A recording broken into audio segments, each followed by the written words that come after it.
Hello, I'm Marcel, and I'd like to talk about a general purpose transformation for local algorithms with applications to three different settings, namely coding, testing, and delegation computation. This is joint work with Tom Boer and Dall'Agnol. So the motivation behind this work is that, on the one hand, local algorithms come in many different types, many different flavors that solve all kinds of different tasks that are, at least in principle, not particularly comparable to one another. So you can have algorithms that do testing, algorithms that do decoding, that verify proofs, or that maintain a consistent data structure. But it's not clear that all of these have something in common other than the fact that all of them interact with their input in a sublinear portion of that input. However, recent results having to do specifically with testers and decoders used exactly the same techniques in order to prove these novel results in these two different settings.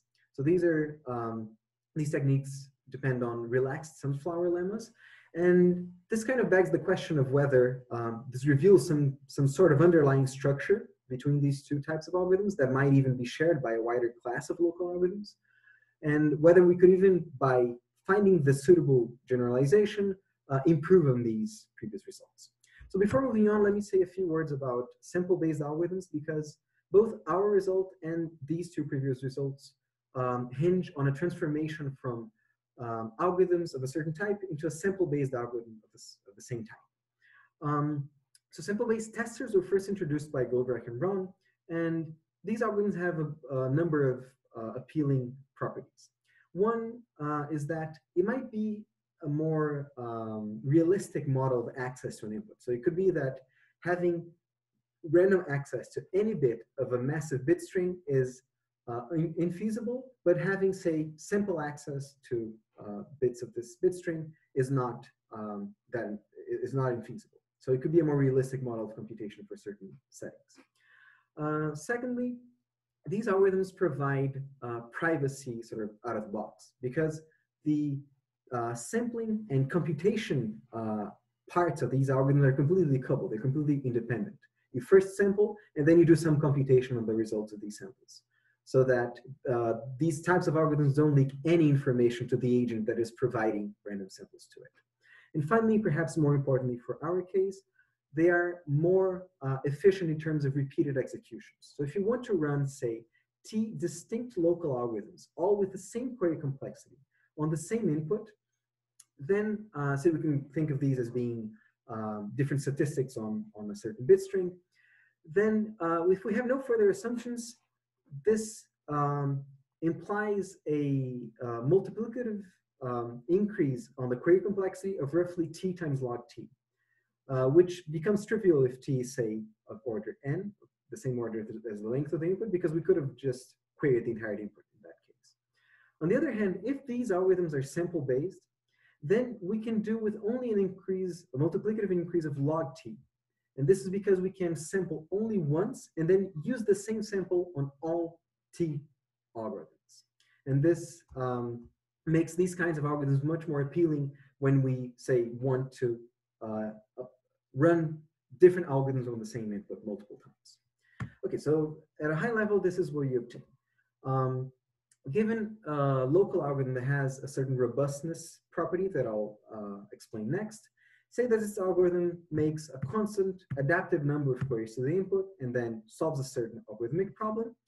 If such an algorithm exists, then there exists a sample-based algorithm that, instead of querying adaptively, queries each coordinate of its input with some small independent probability, then depending on the bits that it sampled, outputs accordingly, and its output will match the output of L with high probability, so that it solves the same algorithmic task.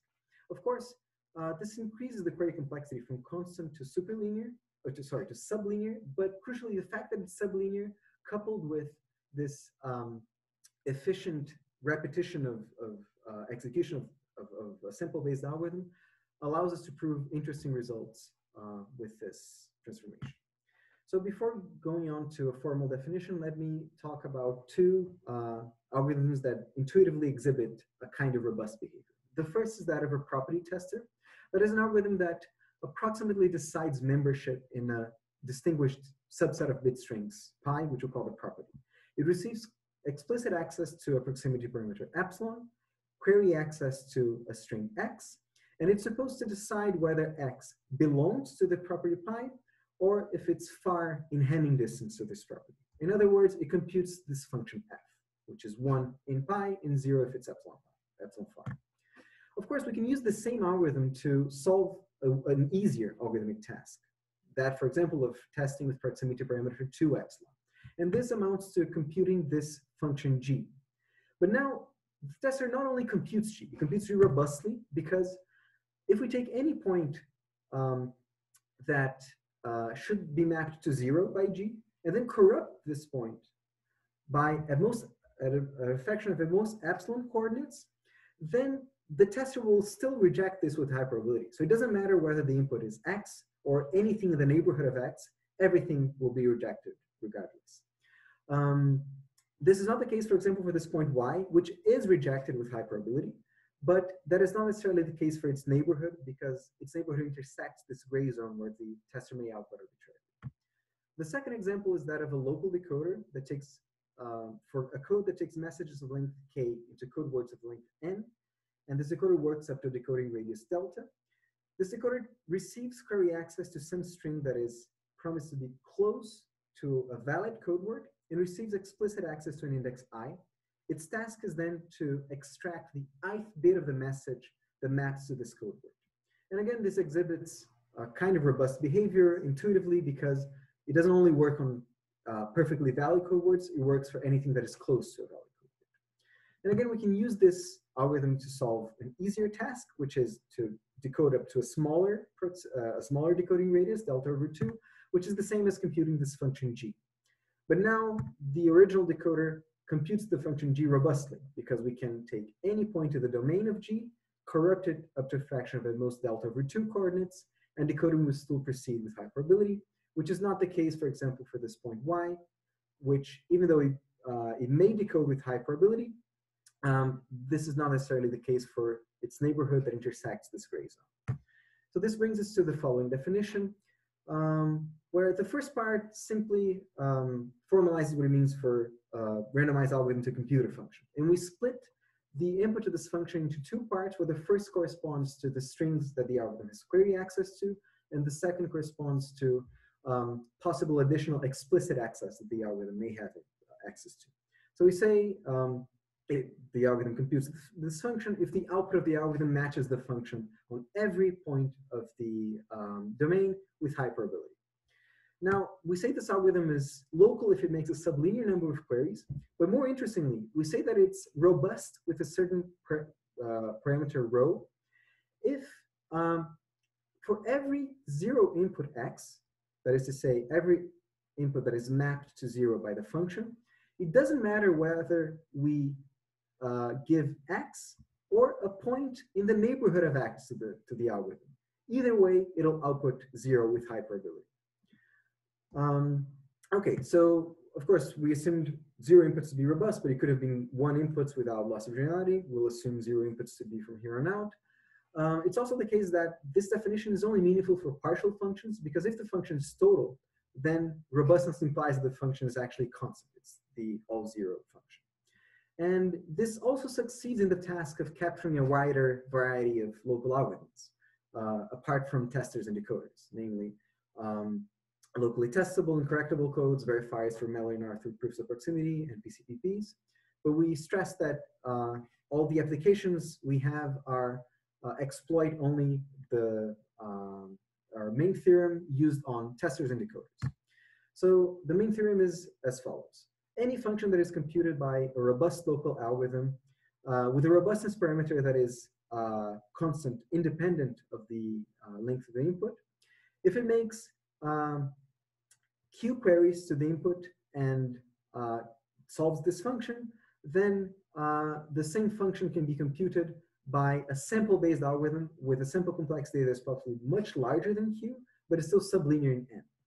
And this is meaningful for query complexities that are super constant, although as soon as it gets to order roughly root of log n, then the sample complexity becomes linear and the theorem is trivialized. We can also prove that no transformation can achieve a sample complexity much smaller than the one we obtain. and more precisely, there is at most a quartic gap in the dependency of the query complexity between our transformation and an optimal transformation. So the first application is the setting of coding, where we improve on the best known lower bound for the block length of a relaxed LDC. So relaxed LDC is essentially the same as an LDC, except for the fact that the decoder can, if it detects that the input is not a valid code word, then it can output a special failure symbol in a board. This is a seemingly small relaxation, but it allows for much, much better constructions. So the state-of-the-art lower bound, which was in fact the first superlinear lower bound on the block length, had a dependency on the query complexity that is exponential. And we're able to improve on this dependency to be quadratic. And this becomes more interesting when you compare it to the upper bound. So a construction of Ben-Sasson et al. Has block lengths, RLDCs with block lengths that are superlinear, whose dependency on the query complexity is roughly of square root, which again gives us a quartic gap between our lower bound and the best known upper bound. The second application is to the separation between property testers and Marilyn verifiers for Marilyn Arthur proofs of proximity, which can be thought of as the analog of the P versus NP question for property testing. Goor and Rothblum showed that there exists a property that if a tester receives a proof of logarithmic length, then this property can be tested with a constant number of queries, but without a proof, an almost linear number of queries is needed. And a corollary of our main theorem is that this is almost tight, in the sense that if a property is testable with a short proof, and short proof certainly includes logarithmic, short is n to a small power, and a constant number of queries, then it's testable with a sublinear number of queries without any proof. And in particular, this rules out a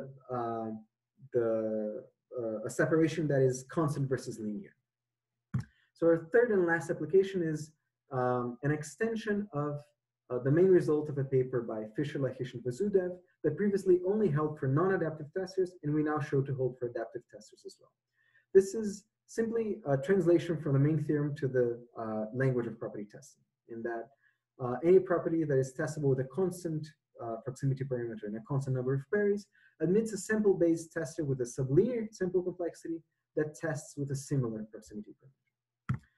So to give a flavor of how this is done, let's do this transformation in a simplified setting where we'll assume three simplifying assumptions on this algorithm L.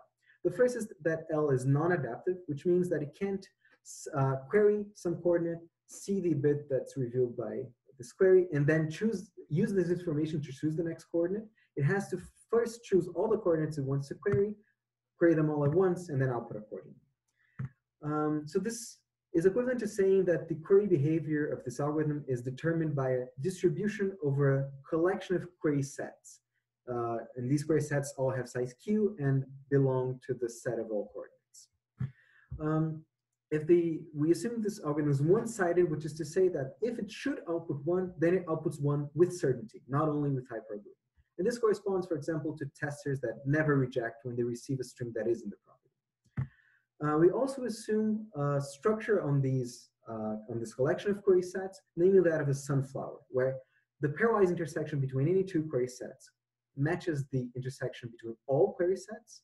This common intersection is called the kernel. But if you remove the kernel, then what remains are the petals, and the petals are all pairwise disjoint.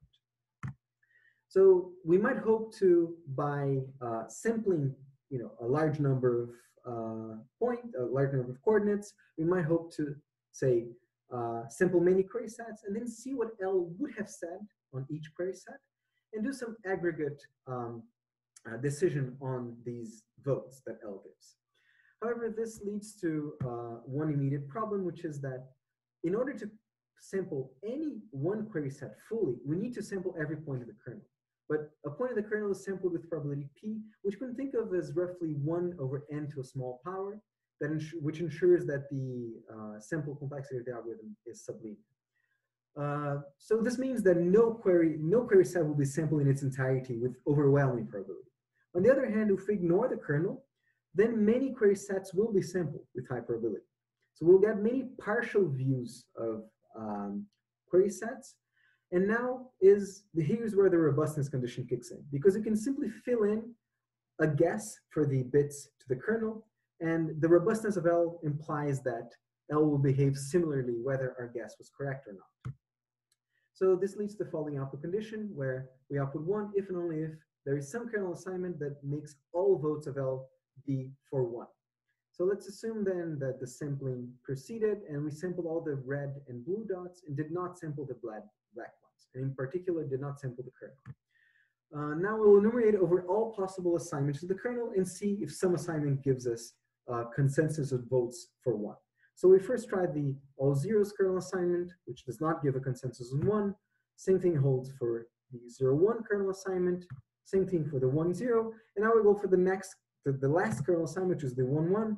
If there is a consensus on 1, then we output 1. If on the other hand, this were a vote for 0, then we would have exhausted all possible kernel assignments without finding a consensus and would have output 0 in that case. Okay, of course, it's not the case that every local algorithm has its query sets shaped like a sunflower, but we might hope to extract one. But this still leads to the problem that the sunflower would be very small in comparison to the original collection of query sets and can't approximate the query behavior of the algorithm. Now, if we relax the structure of the sunflower, then we are able to obtain a large enough fraction of the original collection of query sets. This relaxation is a daisy that where its kernel isn't necessarily the pairwise or the common intersection between all query sets. It only needs to contain points that are simultaneously in too many query sets, and its petals need not be pairwise disjoint. They only need to have bounded intersection. But in fact, we can do much more than just extracting a daisy. We can take an arbitrary collection of query sets and partition it into daisies, where daisy number I has petals of size I, and all daisies have a small intersection between their petals and a small kernel. And these two last conditions are actually what allow us to prove correctness of our algorithm. Because a small kernel means we can enumerate over a small number of kernel assignments, which allows us to prove that the algorithm still succeeds with some constant probability. And a small intersection implies that many petals will be sampled, like it was the case with sunflowers. And this is done by an application of the Heinel-Zimmererdi theorem.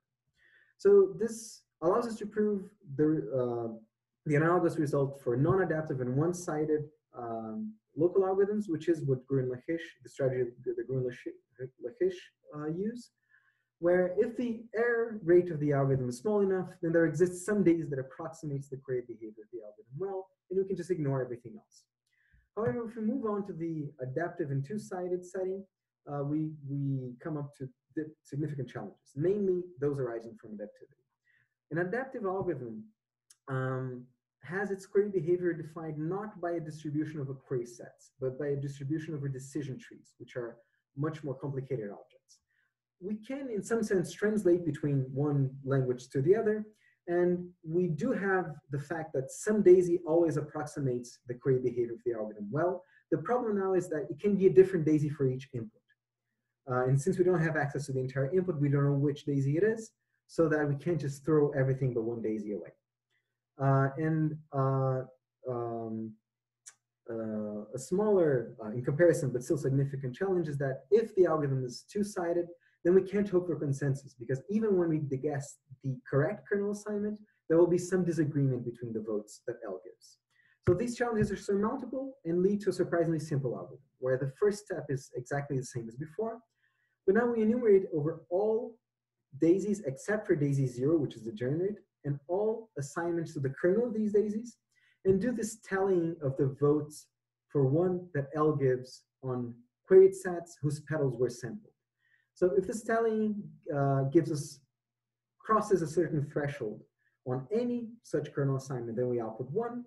If on the other hand, we go through every daisy in every kernel assignment and the threshold is never crossed, then we output 0. And let me remark that this threshold has to be carefully designed so that it is crossed on 1 input, so that it is not crossed on 0 inputs. And also it needs to take into account the fact that daisies with large petals have their petals queried, sampled with a much smaller probability than daisies with smaller petals. So this has to also balance to be adjusted to the size of the petal, the daisy that it corresponds to.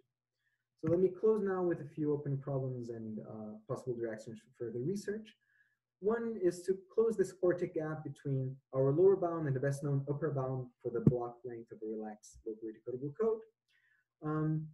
A possibly promising avenue would be to use similar techniques to prove lower bounds for PCPs of proximity, because we were able to prove lower bounds for relaxed LDCs, and these two objects are related to one another. And finally, it would be interesting to see whether we could capture a wider class of local algorithms in this framework of robustness, like, for example, PEC learners or local computation algorithms. Okay, that is it. Thank you very much for listening.